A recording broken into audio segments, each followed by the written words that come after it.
Bon, on manifeste aujourd'hui le 8 novembre 2016, 41 ans après le démantèlement violent du camp de Gdeim-Izik. Le camp qui avait été installé par 20 000 Sahraouis et plus de 5 000 tentes à Gdeim-Izik près de El Ayoun, qui avait été démantelé alors qu'il y avait des négociations avec les autorités marocaines.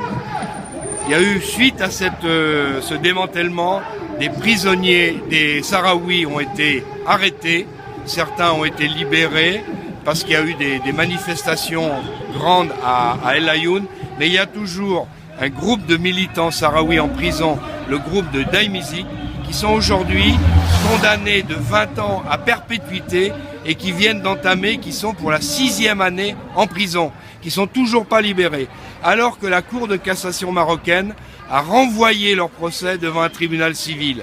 Mais ils sont toujours emprisonnés alors qu'ils devraient être libérés pour aller devant un tribunal civil. Et le tribunal civil, en plus, c'est à Rabat et pas à El Ayoun dans un territoire occupé, ce qui est contraire à la Convention de Genève.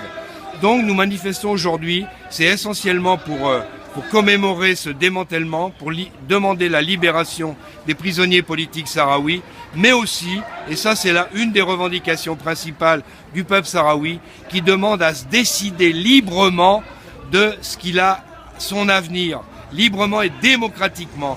Et le seul moyen, c'est le référendum d'autodétermination.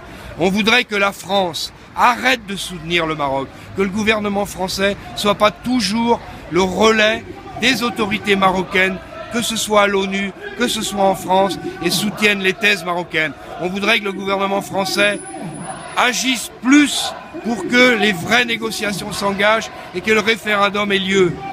Là, dans les mois qui viennent, c'est possible. L'Union africaine a demandé à l'ONU qu'il y ait ce référendum. Aujourd'hui, la France est, à mon avis, le principal obstacle à la solution du conflit. C'est pour ça que nous sommes aussi, que nous manifestons en France et devant l'ambassade du Maroc pour exiger la libération des prisonniers politiques et que le Maroc arrête de faire des manœuvres pour empêcher le référendum d'autodétermination comme il est prévu par l'ONU, par toutes les résolutions de l'ONU depuis 41 ans.